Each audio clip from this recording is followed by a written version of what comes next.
Ladies and gentlemen, hey, hi, how you doing? Welcome back to the channel. Thank you so much for stopping by.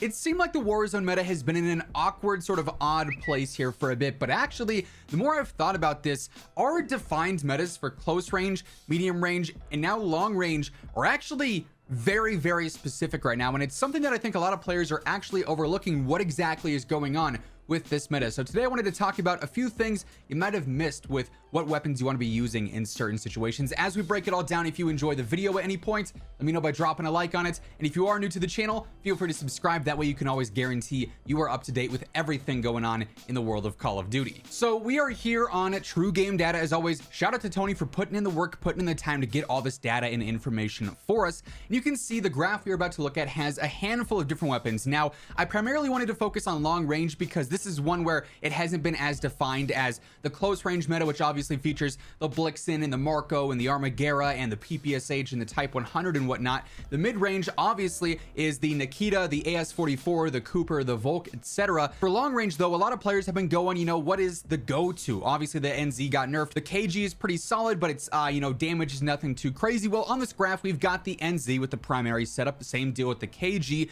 the STG. Then I wanted to look at the Whitley, the Bruin, and the UGM8 because we get very interesting information. Of course, we're looking at combination shots per usual. You guys know the drill. You can see here our main rifle metas here, the STG, the KG, and the NZ.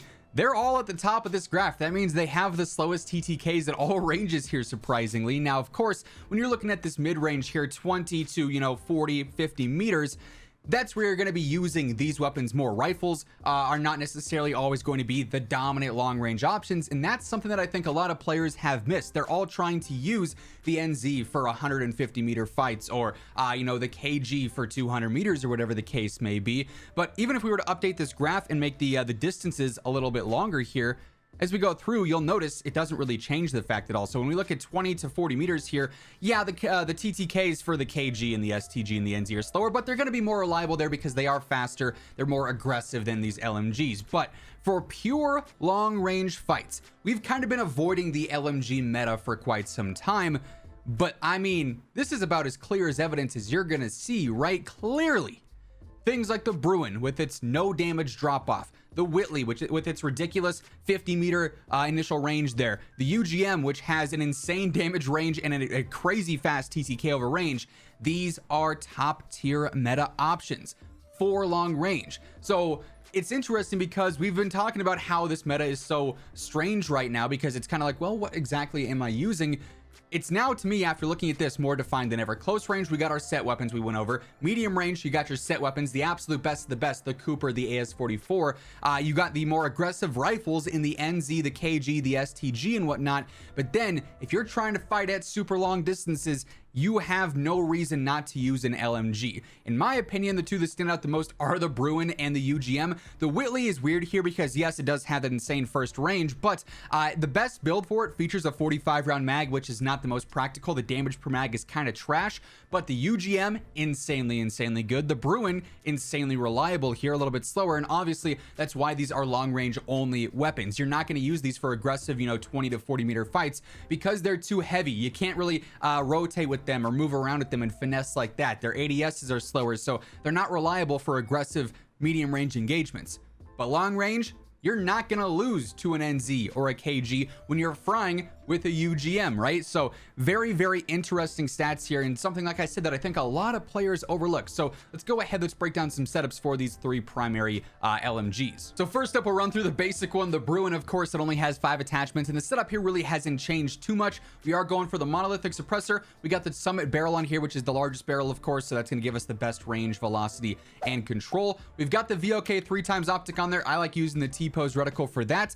Lately, I've been using no 60 round mags. This does make it a bit more aggressive, but 100 rounds works fine for a lot of engagements. And obviously this is more built for that hybrid rifle and LMG build. This would be more for that aggressive mid-range option, which you could certainly do, but for pure long range, you might as well stick with 100 because then you can go for something like the Commando foregrip and maybe the tac laser if you wanted to. That's a pretty solid combination. You could drop tac laser for maybe something like the ultralight stock for that better strafe speed. You could throw on sleight of hand if you wanted to. You certainly have some options here. This is the setup that I would personally use for ultra long range, but there are a few different choices. Now, like I said, the Whitley is probably my least favorite of the three, just because the magazine capacity is not ideal. As we saw in the graph, we're using the MX silencer. We also have the MK9 barrel, best control, best velocity, and unfortunately we are stuck with the 45 round British 303. This gives you that better fire rate, control, makes it more of a laser beam. The extra damage rounds here, I hate the control. It just feels way too heavy and way too awkward.